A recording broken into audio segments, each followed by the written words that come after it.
yasagan daraxtlari ham xurmo bo'lgan. Nuh alayhisalomga Xudo taolo aytadi 950 yil umr berdik deydi.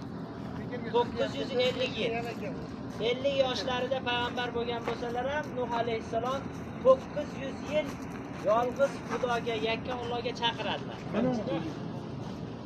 950 yil chaqiradilarda aytadilarki: "Qala ya Robbi, inni da'awtu qawmi laylan va nahara." Ey Robbim, men qavmimni kechasi-yu kunduzi da'vat qildim. Falam yazidhum du'ai illa firara. Meni duoyim, meni da'vatim dedilar. Faqatgina ularni qochirdi xolos. Bular haq yo'lga kelmadi. Allohni yakka bilmadi. Shunda Xudo taboraka va taolo aytadiki, bo'ldi endi deydi, sen daraxt ekkin deb vahiy qiladi. Xurmo daraxtini ekadi.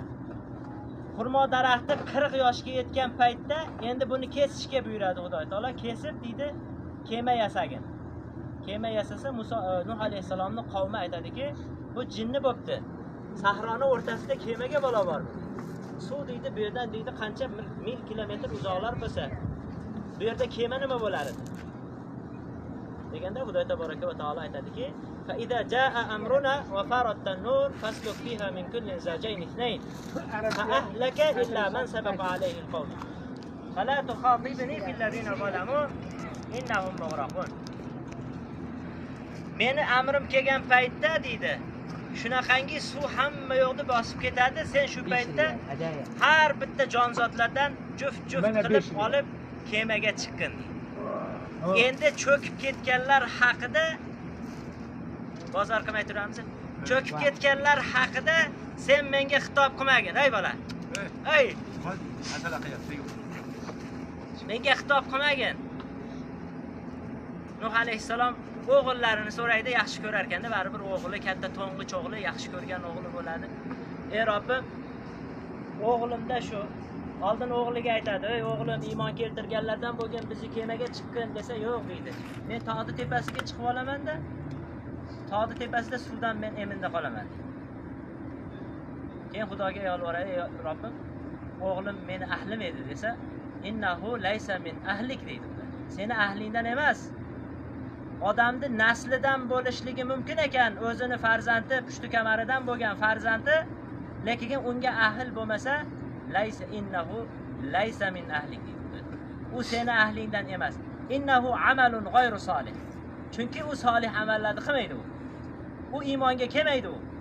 Shuning uchun bu cho'kkanlarni, kofirlarni, mushriklarni qatorida bo'ladi deb Xudo taboraka va taolo Nuh alayhisalom o'g'lini ham cho'kdi.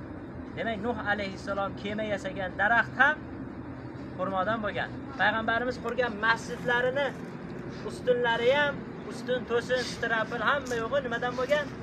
Xurmodan bo'lgan. Hattoki Nabaviy masjidi hozir chiroyli masjid qilib o'rgan, katta masjid haqida aytib berdim.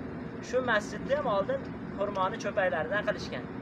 Xurmoni tanasidan bo'lgan, daraxtidan bo'lgan, ustunlari bo'lgan. Hamma ustunlarini Sulton Abdulmajid xon deydi, Usmoniylar xalifasi. Sulton Abdulmajid xon yangilatgan paytda ayni Rasululloh qo'ydirgan joylarga ustunlarni qo'ydirib, ustunlarni hammasini nomini yozib qo'ygan.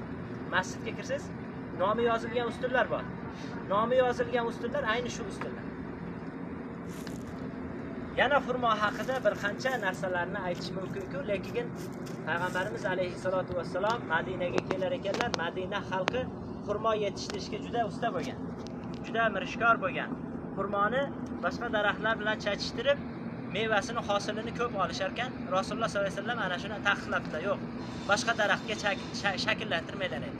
Changlatmaylar, faqat o'zini jinsiga changlatinglar.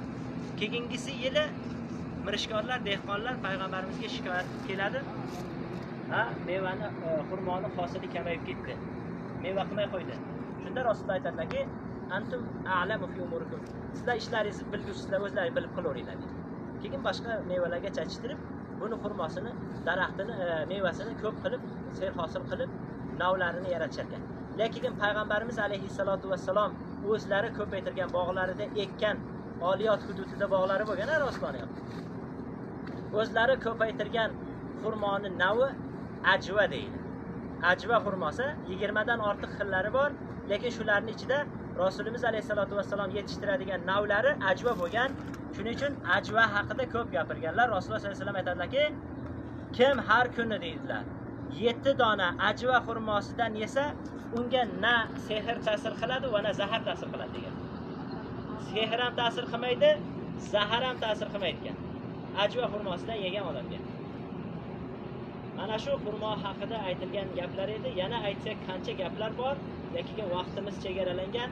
Avtobusda boshlagan Mavludi sharifni duosini qilib qo'yamiz, ha?